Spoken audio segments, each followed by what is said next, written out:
Om Amma. Know the basics of Sanatana Dharma. Episode 38. Today's topic. What are the various layers of Vedas? Vedas Part 2. Episode 38 by Chandrasekhar J. Dear friends. Friends, there are various layers of Vedic studies. Normally, we all know Vedas are 4 in number. They are Rig Veda, Yajur Veda, Sama Veda, and Atharvana Veda. But dear friends, when Western scholars learned our Vedas, they interpreted it as a religious study, and they called it as the hymns to various gods and goddesses. But in our tradition, before learning Vedas, one has to master Vedangas. Unless and until you master the 6 Vedangas, you are not qualified to read Vedas, to learn Vedas. Along with the Vedas, there are 4 Upavedas. For Rig Veda, you have Ayurveda. For Yajur Veda, you have Dhanur Veda. For Sama Veda, you have Gandharva Veda. And for Atharva Veda, you have Ardha Shastra. Similarly, we have the 4 Upangas. So these all together are called as Sa Anga Upanga.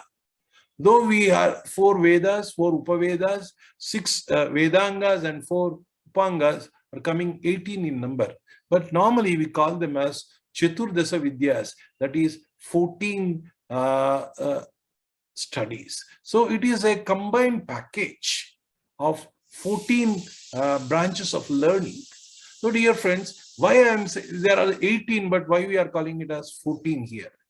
4 Upavedas are considered to be the part of Vedas, so they are not counted separately. So 4 Vedas plus 6 Vedangas plus 4 Upangas. In 4 Vedas, 4 Upavedas are also included. So that is why they are called as Chaturdasa Vidya.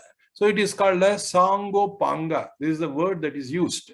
Vedas are to be read Sangopanga. Sa Anga plus Upanga. That is why it is called as Sangopanga.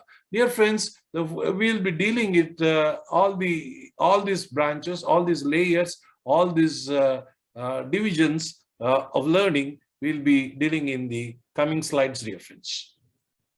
Now, let us understand about the 4 Vedas in brief. Rig Veda. Rig Veda means mantra. It contains suktas about various deities to invoke the divine grace through sacred vibes. It also reveals the knowledge about creation and celestial bodies. Rig Veda contains so many suktas. So dear friends, we have Purusha Sukta, we have Durga Suktam, we have Narayana Suktam. All these suktas are there in Rig Veda. Dear friends, Yajur Veda. For the mantras of Rig Veda, it describes the methodology of performing yajnas and karmic rites, dear friends. There are 2 parts. One is Shukla Yajur Veda and another is Krishna Yajur Veda. Shukla Yajur Veda means it is followed in northern India. Krishna Yajur Veda is followed in southern India or South India, dear friends. And then the 3rd Veda is Sama Veda. Sama Veda is a collection of hymns or mantras with a melody of music, rhythm, and precise swaras, the musical pitch in praise of deities. There are 7 notes of music. We all know about it. Sa, Ri, Ga, Ma, Pa, Da, Ni. So all these have originated from Sama Veda, dear friends. Now, Atharva Veda. Atharva Veda has hymns which protect us from evil forces and also contain the knowledge about health and technologies useful for day-to-day living. So, Rig Veda, Yajur Veda, Sama Veda, and Atharvana Veda. Rig Vedas means mantras or hymns, and suktas, it contains suktas. Yajur Veda is about the various yajnas and karmic rites. Sama Veda is the music, it is sung melodiously, that is Sama Veda, and Atharvana Veda is about how to protect us from the evil forces, and it contains the knowledge about health and technologies. So these are the 4 Vedas. Now, each Veda is divided into 4 parts. It starts with the Samhita portion. There is mantra part of worshipping a deity. Then it takes us to Brahmana portion, that is explains the mantra of the karmic rites. Then it will take us to Aranya portion, talks about the philosophical meaning of mantras, and slowly it takes us to Upanishad. That is, Upanishad means sitting at the feet of Guru and learning the process of self-inquiry. It is a Paravidya, knowing our true nature. So from worshipping the deity to slowly it takes us step by step of self-inquiry, that is knowing our true nature. This is how the Vedas have been designed. Dear friends, these 4 portions, Samhita portion, Brahmana portion, Aranyaka portion, and Upanishad portion, dear friends. Now, let us discuss about Upavedas. Rig Veda is having a Upaveda called as Ayurveda. We all know about it. It is about medicine. And mostly knowledge of chemistry also is dealt in Ayurveda. And dear friends, Yajurveda. Yajurveda contains the Upaveda called as Dhanurveda. It deals about war skills. Dhanur means archery, but it contains many war skills, dear friends. Now, Samaveda contains the Upaveda as Gandharva Veda. Gandharva Veda means music and arts, mostly music, dear friends. Atharva Veda contains the Upaveda called Arthashastra. Arthashastra means politics, economics, and administration. It has the Upaveda called as Arthashastra. Dear friends, these are the Upavedas. Upavedas are the part of respective Vedas. Suppose if I am learning Rig Veda, I will be also proficient in Ayurveda. Suppose I am only learning Yajurveda, I will be proficient in Dhanurveda. If I am learning Samaveda, I will be also proficient in Gandharva Veda. If I am learning Atharva Veda, I will be proficient in Arthashastra. Dear friends, let us discuss about the Vedangas. Vedangas, first is, there are 6 in number. First is Siksha, that is nose of Veda Purusha. It is the science of phonetics, pronouncing the word, the pitch, the mode, the timing, and the strength and the precision. Because precision is very important in uttering the Veda Suktas. That's why it is called as Siksha Shastra. Siksha, one has to be very perfect in pronunciation. So it is science of phonetics. Before learning Vedas, you should get trained in Siksha Shastra. This is our tradition, dear friends. And Vyakarana. Vyakarana is called as mouth of Veda Purusha. That is science of grammar. And we have Panini's Ashtadhyaya and Patanjali's Mahabhashya on Ashtadhyaya, dear friends. So it talks about the various grammar rules, especially the systematic study of the language.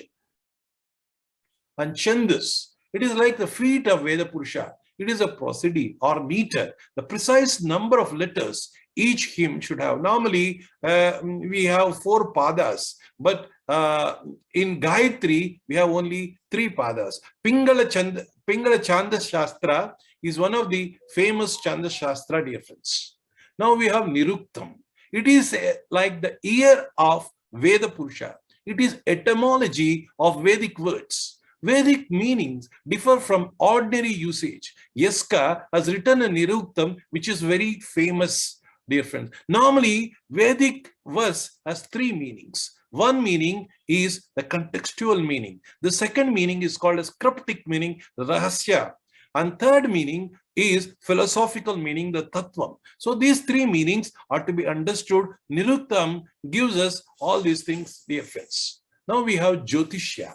Jyotishya is the eyes of Veda Purusha.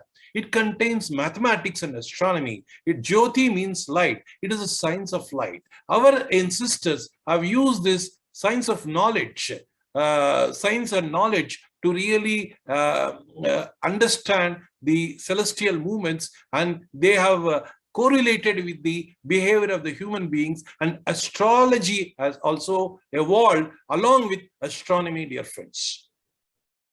Now we have Kalpa Shastra, Kalpa Sutras, hands of Veda Purusha. It reveals how to perform Vedic rituals. There are two kinds of Kalpa Sutras. One is Shrota Sutras and Gruhya Sutras. Shrota Sutras means construction of Vedic altars.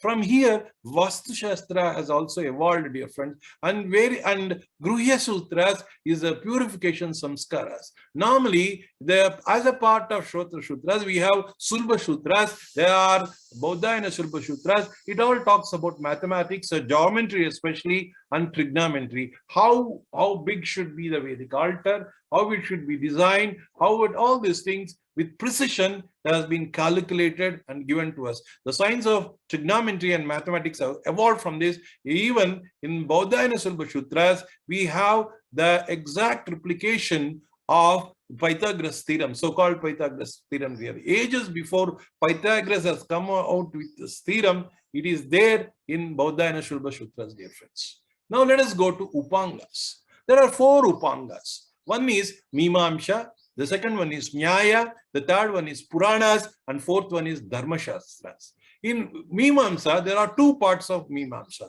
One is Purva Mimamsa, that is Karma Kanda, and Uttara Mimamsa, that is Jnana Kanda.